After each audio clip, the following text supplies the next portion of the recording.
섬김에 대해서 감사를 드립니다. 우리 김 집사님 큰 수술을 받고 오늘 이제 처음 여러분들에게 수술 후에 찬양 드리는 겁니다.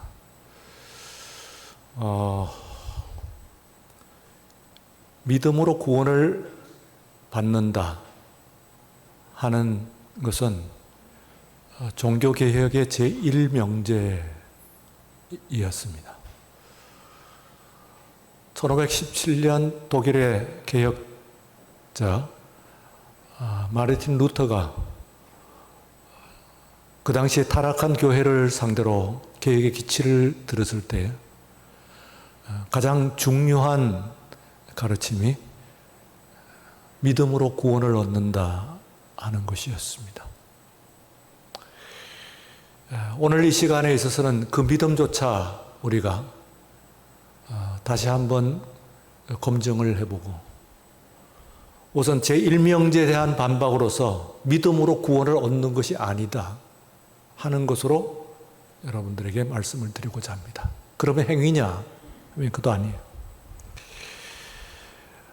그 당시에 교회는 구원을 보증하는 많은 증표들이 있었습니다.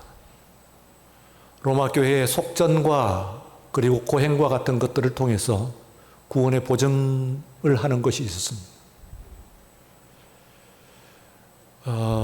초대교회에 있어서는 가장 확실한 구원의 보증 중에서 하나가 교회에 속하여서 세례를 받고 그리고 계속적으로 성찬을 참여하는 것이었습니다.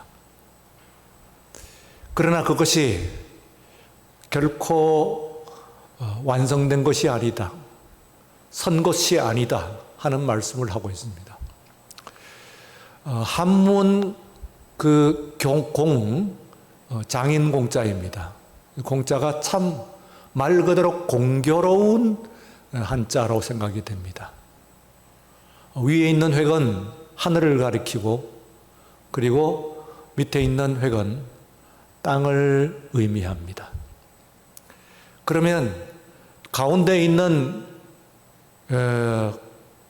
획을 통해서 하늘과 그리고 땅을 벌리고 떠받치는 그런 모습입니다. 얼마나 힘들까요? 그래서 결코 쉽지 않습니다. 우리말 쉽다와 쉬다는 어원이 같다고 합니다. 쉽다고 하는 것은 쉬어야 하는데 저렇게 서 있는 한 쉴 수는 없습니다. 진화론자들에 따르면은 그 호모 에렉투스, 그 직립인이 사람의 조상이다 그렇게 이야기를 합니다. 오스트랄로피테쿠스에서부터 이제 현생 인류의 직접 조상인 호모사피엔스 그 사이에 있는 현생 인류의 조상이 호모 에렉투스 직립인이라고 이야기합니다만 오늘 이 시간 우리들은 그런 진화론을 여러분들에게 말씀을 드리는 것은 아니고 그 의미입니다. 바로 저 공과 같이 우리가 하늘을 떠받치고 땅은 말하자면 우리의 산업, 토지는 우리의 산업의 기반이라고 하면은 하늘로 떠받치는 것은 마침내는 완성은 예배로 되는 것입니다.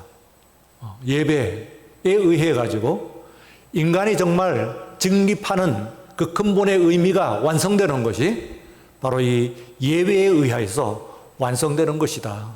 그렇지 않으면은 예배가 없는 인간은 결국은 자세는 서 있는 것 같습니다만 그러나 허무하게 땅을 쳐다보면서 땅에 나는 것에 관심을 기울이며 거기에 결국은 돌아가는 그런 허무한 존재일 수밖에 없는 것이다. 그렇게 생각을 할 수가 있습니다. 오늘 이 시간에 우리들이 코로나로 우리 사회뿐만 아니라 온 세계가 이제 공포와 그리고 고통 가운데 있는데요. 이 코로나라고 하는 말이 왕관이라는 뜻입니다. 영어의 크라운의 어원이죠. 그런데 그 모양이, 그 바이러스의 모양이 왕관과 같이 생겼다고 해서 그런데 실제로는 보면은 무슨 성게같이 생겼고요. 왕관같이 결코 생기지 않았는데도 불구하고 아마 왕관을 연상한 모양입니다. 그 대신 의미적으로 생각을 하게 될 때에 이것이 공연한 질병이겠는가? 인간의 교만의 왕관, 인간의 타락의 왕관으로서 이와 같은 질병이 생기는 것 아니겠느냐? 하나님께서 그것에 대한 경고를 주시는 것이 아니겠느냐? 이렇게 생각을 하면서 그 크라운의 의미를 다시 한번, 그 코로나의 의미를 다시 한번 되새기는 것입니다. 오늘 그 말씀 가운데서는요, 10절까지 우리가 읽었는데요. 중간에 몇 절을, 10장 중간에 몇 절을 생략했습니다. 너무 길기 때문에. 본문에서 10장 1절, 고린도전서에서 10장 1절부터 10절까지의 말씀입니다.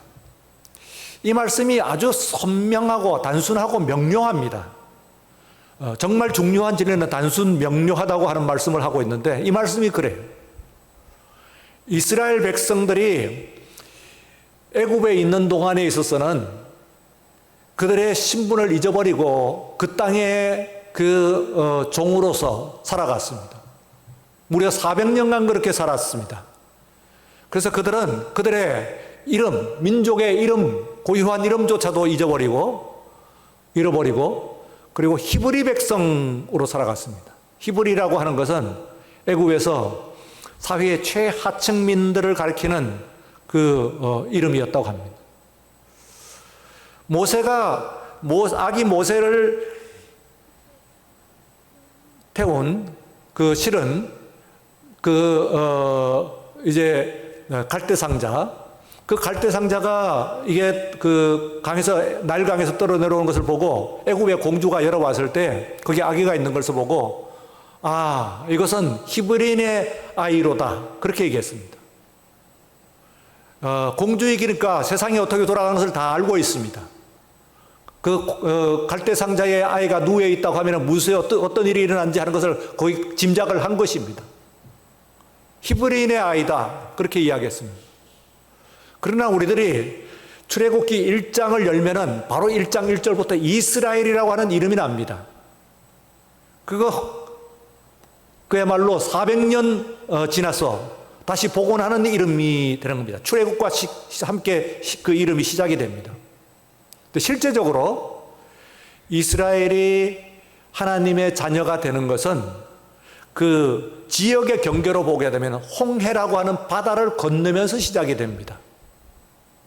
그리고 하나님께서 약속하신 땅 완전한 완성에 도달하기까지의 그 기간이 이스라엘의 삶이 성도의 삶과 같은 것이라고 바울은 오늘 명료하게 우리들에게 설명을 하고 있습니다. 그래서요, 여러분들이 그 1절과 2절을 보시면은 형제들아 나는 너희가 알지 못하기를 원하지 아니하노니 우리 조상들이 다 구름 아래에 있고 말하자면 하늘을 상징하는 거 아니겠어요? 그리고 또한 바다 가운데로 지나며 그리고 모세에게 속하여 다 구름과 바다에서 세례를 받고 그랬습니다. 구약시대는 세례라고 하는 예전이 없었습니다. 그런데도 불구하고 그것은 이스라엘 백성들이 그 홍해를 걷는 것은 그때 그 사람들이 히브리 사람으로서 이스라엘 백성이 되는 순간, 하나님의 자녀가 되는 순간 바로 그 홍해를 걷는다고 하는 것이 세례를 받은 것이다 하고 그렇게 설명을 하고 있습니다. 아주 선명합니다. 그리고 세례를 받은 것의 표가 뭡니까? 3절과 4절을 보시면 다 같이 신령한 음식을 먹으며 그랬습니다. 3절에서는. 그리고 4절에서는 다 같은 신령한 음료를 마셨으니 그랬습니다. 이것은 그들이 따르는 신령한 반석으로부터 마셨으며 그 반석은 곧 그리스도시니라 그랬습니다. 이것은 성찬을 이야기하는 것인데 3절은 그 성찬 가운데서 분병, 떡을 이야기하는 것이고 그리고 4절은 분잔, 그 잔을 이야기합니다. 이걸 이해하기 위해서는 이스라엘의 음식 문화가 우리 음식 문화와 상당히 다르다고 하는 것을 알아야 됩니다. 우리는 한 상 받았다 한 이야기입니다.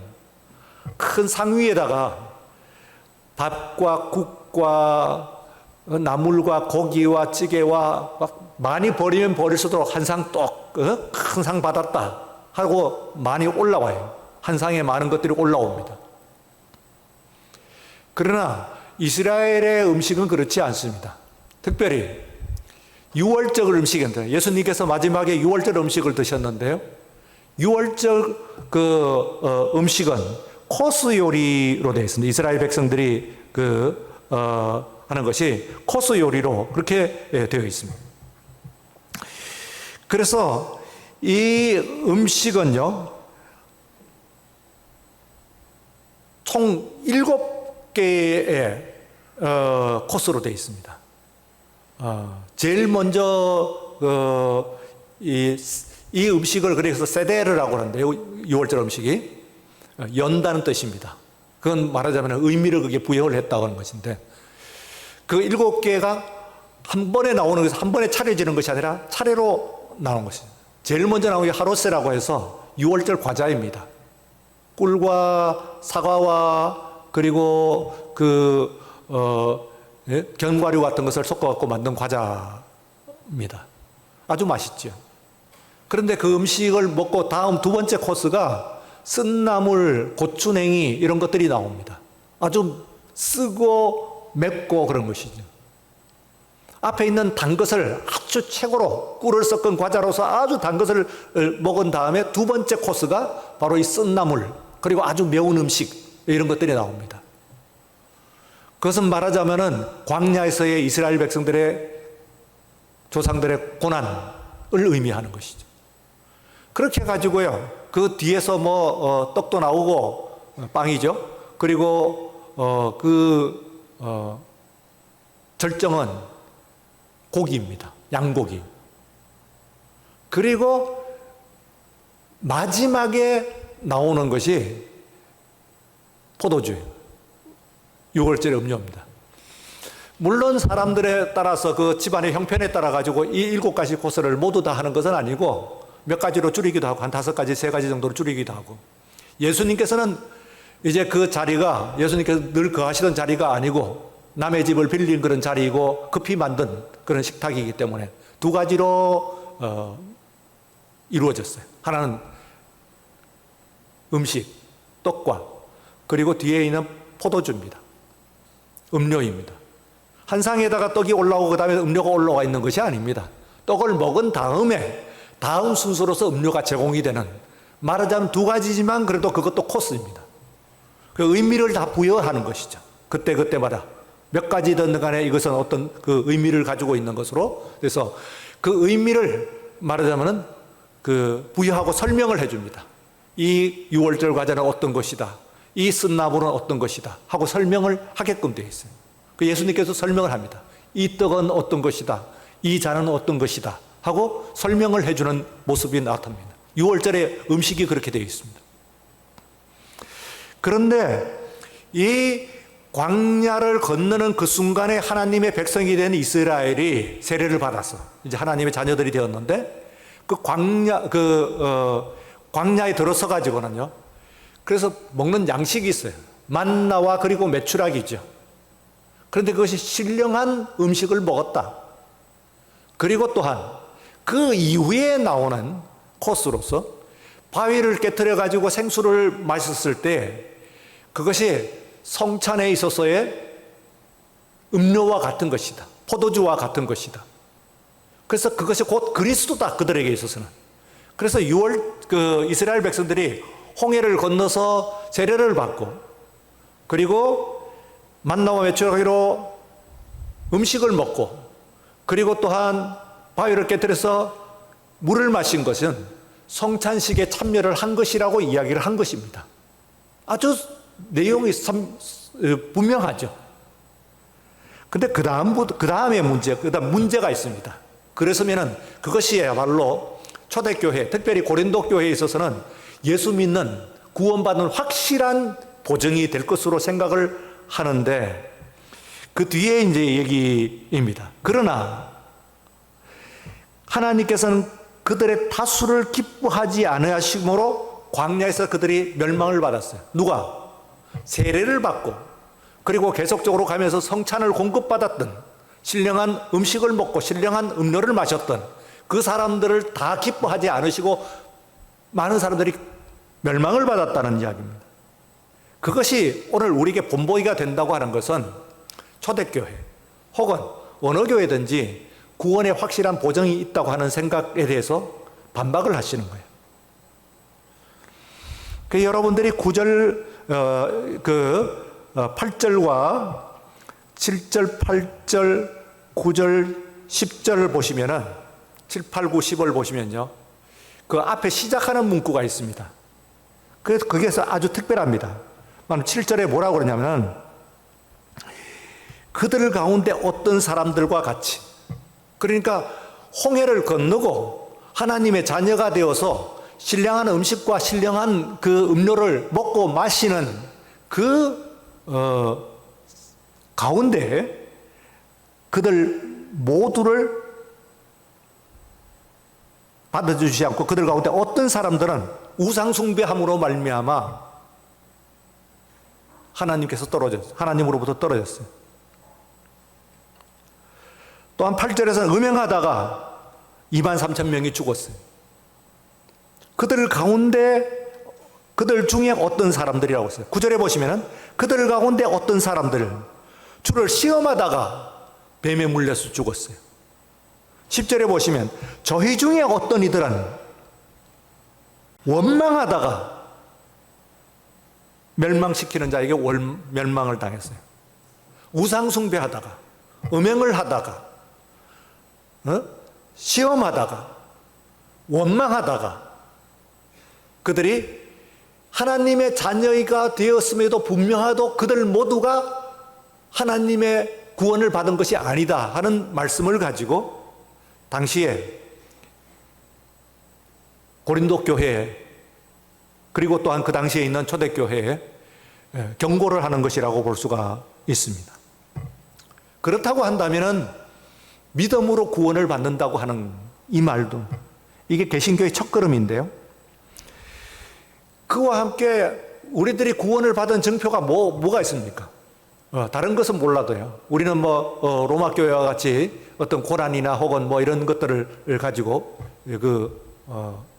구원을 얘기하자면 믿음으로만 구원을 받는다, 그런 이야기가 있는데, 이 믿음이라고 하는 것조차도 말하자면은 그 세례를 받고 그리고 또한 성찬에 참여하고 하는 것이 말하자면 믿음 아니겠어요? 근데 그것조차도 우리에게 보증이 되지 않는다는 거예요. 그러면 뭔지가,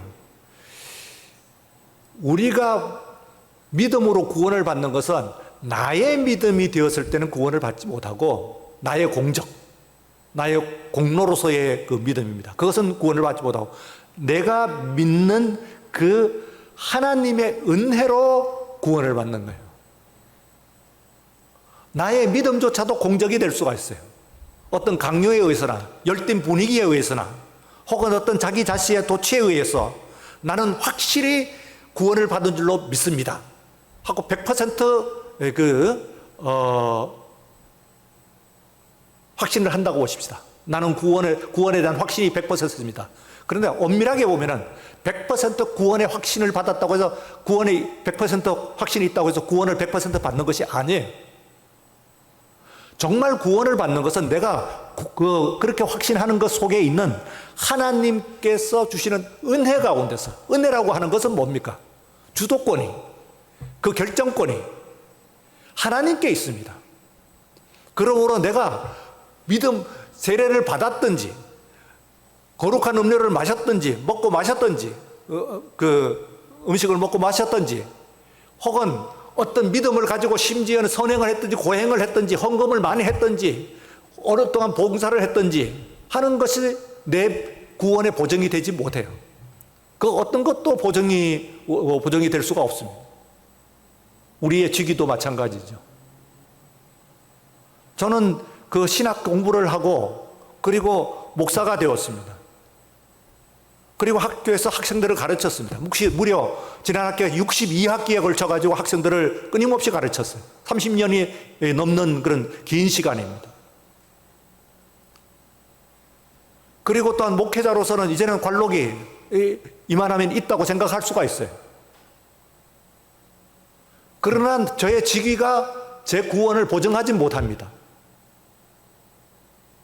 여러분들 가운데 장로님들쯤 되면 교우들 가운데서는 가장 존경을 받고 그리고 또한 선택을 받은 그런 사람이라고 할 수가 있어요.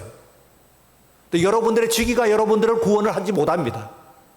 심지어 나의 믿음 그 자체가 내 믿음을 내가 오래 믿었다, 열심히 믿었다, 많이 헌금을 했다, 많이 봉사했다, 고행을 많이 했다, 어떤 윤리적이거나 혹은 어떤 그 자랑 될지언정 그것 자체가 구원을 이루지 못하는 거예요. 심지어는 내 믿음조차도 믿음이 나의 어떤 구원의 근거가 되지 못해요.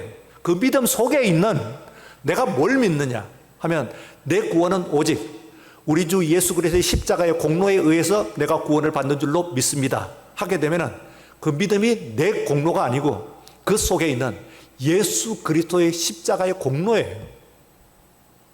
그분에게 그 주도권이 있다 그 말이에요. 결정권을 있는 거예요. 그러니까 오늘 여기에서 말씀 가운데서는요, 아주 중요한 그 결론들을 이렇게 되면 참 예수 믿는 것이 어렵죠.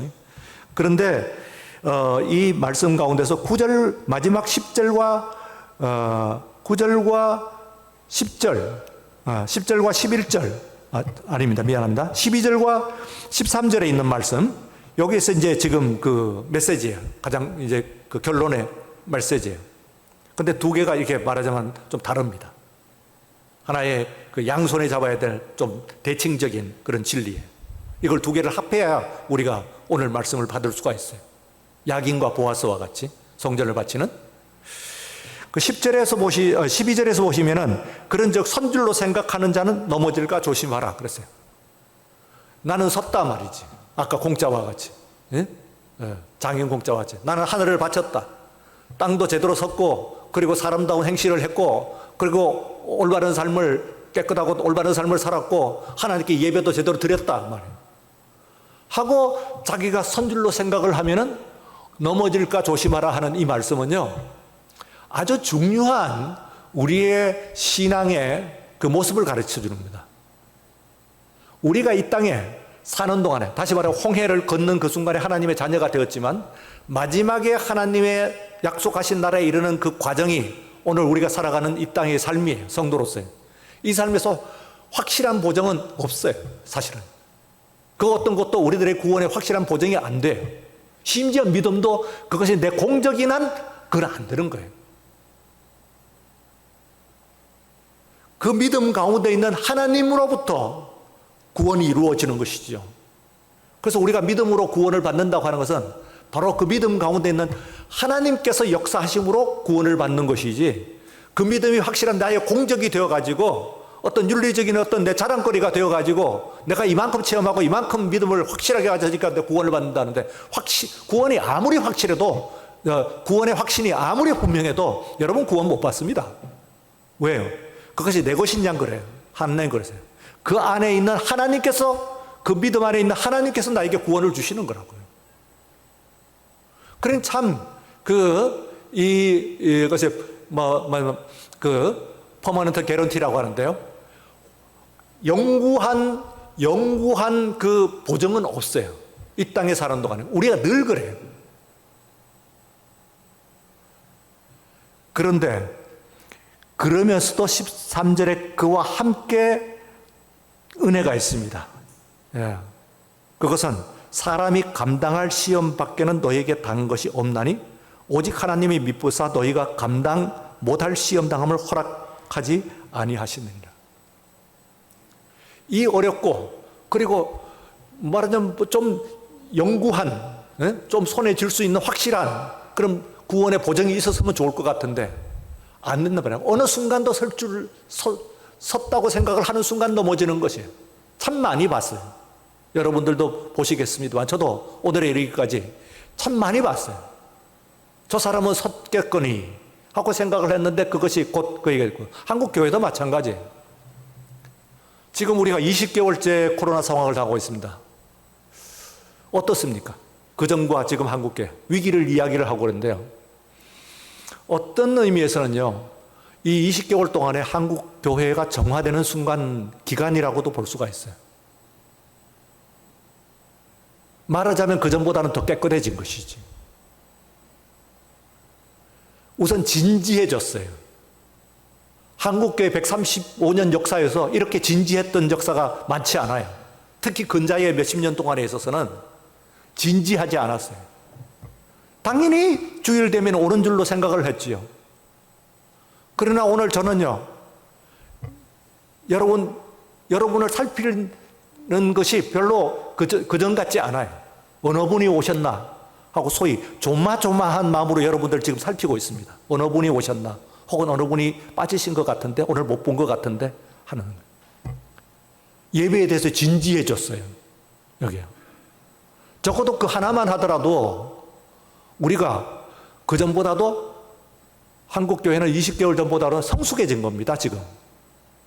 위기를 이야기를 합니다만은, 한국교회 위기를 얘기합니다만은, 어떤 의미에서는요, 누가 예배에 오느냐, 여러분들도 마찬가지시죠. 그전에는 당연히 습관으로 내가 직위가 이쯤 되니까, 내가 그래도 교회 권사 아니냐, 집사 아니냐, 그러니 당연히 오는 것을 별로 질문을 하지 않았었을 거예요. 그러나 오늘 아침에, 이 아침에 여러분들이 지금 이 예배 참석할 때마다 한 번은 질문을 해봤어요. 가도 되냐? 어떻게 되느냐? 하는 질문을 해요. 그 질문을 하고 오는 예배가 다르단 말이에요. 남다르다는 거예요. 그전과는 좀 다른 의미를 가지고 있는 거예요. 무게감이 있는 그런 예배예요. 다쳤다가 드리는 예배를 통해서 눈물을 흘리면서 예배를 드리는 거예요. 우리가 언제 예배를 드리면서 그렇게 울어봤냐? 물론 그조차도 지금은 이제 또 눈물이 마를 때가 또 되었다 그런 얘기도 합니다만, 여러분, 우리가 삶을 살아가면서요, 이 세상에서 살아가는 우리의 그 삶이요, 괜찮다 하면은 섰다고 생각을 할 때에, 이때에 그 문제가 닥쳐옵니다. 꼭 닥쳐옵니다. 나를 무너뜨리는 풍파가 와요. 그런데 그것이 그때는 너무 괴로워요. 그런데 지나놓고 보면은 그게 하나님의 은혜예요. 은혜 정도가 아니고, 심지어는 하나님께서 나를 도우시고 나를 살리시는, 심지어 나를 축복하시는 그런 순간이에요. 그걸 통해 갖고 내가 성숙해요. 그거 아니었으면 나는 오늘의 내가 아니었을 거예요. 이와 같은 하나님의 연단 같은 것들이 있는데, 그때는 누가 좋아가지고 그걸 선택하겠어요. 그런데 우리가 그 하나님께 오늘 13절 말씀이, 마지막 절 말씀이 너무 귀한 말씀이에요. 그래도 지금 이거는 견딜 수 있으니까, 감당할 수 있으니까 주신 거예요. 코로나, 한국교회가 감당할 수 있으니까 주신 거예요. 오늘 여러분들의 개인적으로 닥치는, 또 여러분들의 가정에 있는 모든 문제들, 여러분들이 이길 수 있으니까 하나님께 주시는 거예요. 어디에? 믿음이 있는 한. 그러므로 우리들이 믿음을 놓지 않아야 돼요. 그러니까 12절과 13절 말씀이 항상 양쪽에서 갖고 양축으로 해갖고 가야 돼요. 난 교만하면 안 돼요. 완성되면 안 돼요. 내가 완성됐다고 하는 그 순간에 그것이 내 공적이 될 거야. 심지어는 믿음조차도. 그러나 또 한편에 있어서 하나님께서 나에게 이 시험 감당할 수 있는 힘도 주시고, 그때마다 영원한 보증은 안 해요. 그때의 그 시험을 이길 수 있는 보증을 주시는 것이지, 하나님께서요. 또 가게 되면 또 다른 문제가 오긴 할 거예요. 그러나 마지막 때 하나님의 나라에 당도하는 그때까지는 이 세상 가운데서는 그와 같은 시험과 풍파가 우리들에게 오게 되어 있습니다. 그러나 감사한 것은요, 이스라엘 백성들이 정말 선명하지 않습니까? 홍해에서 세례를 받고, 그리고 가는 동안에 신령한 음식을 먹고 신령한 음료를 마시면서 가는데, 그 중에서 모두는 아니었단 말이에요. 떨어지는 사람들이 있고, 낭만한 사람이 있고, 이 여러 사람들이 있는 가운데서 그 길들을 가는 거예요.